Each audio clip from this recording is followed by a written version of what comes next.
Ojutaaye Gist TV, kindly subscribe. Ó dojú ẹ̀ báyìí ọwọ́ ti padà tẹ àwọn agbésùmọ̀bí bandits yìí.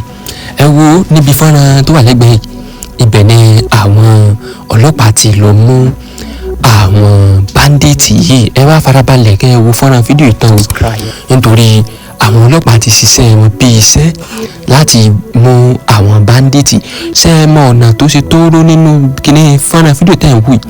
Ibẹ̀ ni inú igbó táwọn bandits wà o. Ẹni tí bá ti ń kọjá nínú ọ̀nà yìí ẹ máa ṣàfihàn.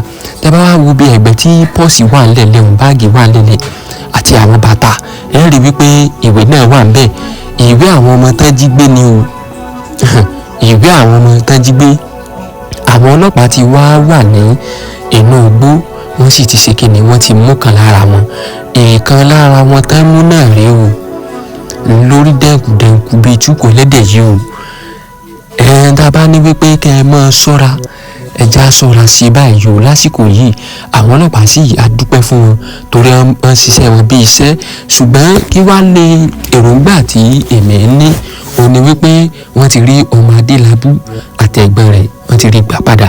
Ṣùgbọ́n kí ló dé tí wọ́n ti fi rí àwọn tán ti wà nínú igbó látijọ́ yìí gbà padà tó jẹ́ wípé bandit nìkan náà kàn kó àárọ̀mọ gangan fúnra wọn.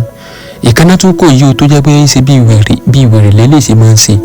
Ẹ wá wo àwọn ojú bandit méjèèjì tí wọ́n kó yìí níbi tí wọ́n ti ń bá arábìnrin tó jẹ́ pé wọ́n gbèdé ìbọn lé lórí títí tán náà wọ́n pa á. Wọ́n ti fi nǹkan dágùn rẹ̀ lẹ́sẹ̀. Lárábìnrin tẹ̀ ìwé tó wọṣọ búlù sọ́run yìí, wọ́n ti fi nǹkan dágùn rẹ̀ lọ́rùn. Ibẹ̀ lárákùnrin ti wá jáde wípé mọ iṣẹ́ yín ṣẹ́ o ẹ̀yin ọlọ́pàá, mọ iṣẹ́ yín ṣẹ́. Àwọn èèyàn ń bẹ nínú igbó, wọ́n ń dágùn wọn lọ́rùn, wọ́n ń dágùn wọn lẹ́sẹ̀. Lọ síbẹ̀ kẹ́ ẹ lọ gbà wọ́n sílẹ̀. Ẹ ń ṣe òṣì ìranù òṣì lẹ́ ń ṣe kiri. Ẹ wá ní sùúrù kẹ́ ẹ farabalẹ̀ nínú fọ́nrán fídíò yìí náà láti ṣe àtúpalẹ̀ àti àgbéyẹ̀wò gbogbo nǹkan tí mo fẹ́ fi hàn yín níbi tí òṣèré tó ti pidán kan. Ìntààmú ṣe fáwọn ọmọ tó bá ti lọ léèwé ìní arákùnrin ṣe yìí o, kí inú àwọn bandits mọ́ lọ́mọ dùn ládójú. Ẹja ń padà sí ìgbà wáṣẹ̀ ká dira fáwọn ọmọ yìí. Inú igbá ni arákùnrin gbé lọ́wọ́ yìí o. Kí ni ṣe fọ́mọ rẹ̀ ń dira fún? Ẹ jẹ́ ká dira fáwọn ọmọ wa kan tó mọ rẹ̀ léèwé. Lójútáyé bí èmi ó sọ fún yín o, ẹ dira. Kẹ́ ẹ bá dira ẹ má dá dira nìkan, ẹ dira fáwọn ọmọ yín náà. Ẹni alápánsápá ẹni ọ̀fọ̀ tí arákùnrin pa kó tó di pé ó gbé báàgì iléèwé sí ọmọ rẹ̀ lọ́rùn. Ìwọ tó bá lọ gọ́ra rẹ̀ lásìkò yìí tó dira tó jẹ́ kí bandit gbé ọ, ọ sáà rí pé wọ́n ti gbà wọ́n máa dé lábúlẹ̀lẹ̀.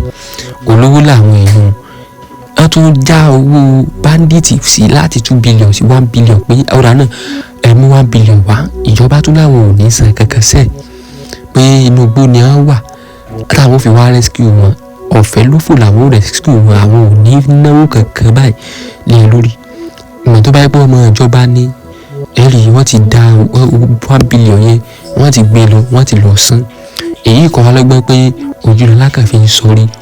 Wọ́n fara rẹ̀ wé ọmọ olówó. Tó bá gbọ́ ọmọ olówó, wọ́n wá ọ̀nà kọ̀nà láti wá owó jáde láti fi gba àwọn ọmọ wọn lẹ́lẹ́wọ̀n. Ṣùgbọ́n ìwọ ọmọ àfikànnájà tẹ́fọ̀ ọ̀pẹ lọ́gbà bandit o. Èmi ò ní purọ́ fún ọ. Lórí Ojutaaye Gist TV bí náà láti ń tú pẹpẹ ìròyìn. Ẹ má gbàgbé tó wáyé pé ìgbà àkọ́kọ́ yín ní tẹ̀ ń darapọ̀ mọ́ wa lórí Ojutaaye. Ẹ má gbàgbé láti subscribe sórí ìkànnì Ojutaaye Gist TV níbi lẹ́tì mọ́ rí àwọn ẹlẹ́kùnrin rẹ̀. Ṣé ẹ mọ nínú tó rú ọ̀nà tó lọ yìí? Mo tún sọ sílẹ̀ kan, ìwọ tó bá gbà bẹ̀ tó bá lọ gọ́ra rẹ̀ tó tẹ speed gbé ọ nìyẹn o. Àwọn agbésùmọ̀bí náà gbé sínú mọ́tò tẹ̀ ń wò yìí o. Olójú kàńtàkàńtà kan lára wọn ni tó ṣe kò gbẹ̀dìbí tó ń gbọ́mọ lọ́mọ tó ń pa wọ́n dànù. Táyà rìlíìsì gbogbo àwọn táwọn àna ogbó látijọ́ yìí.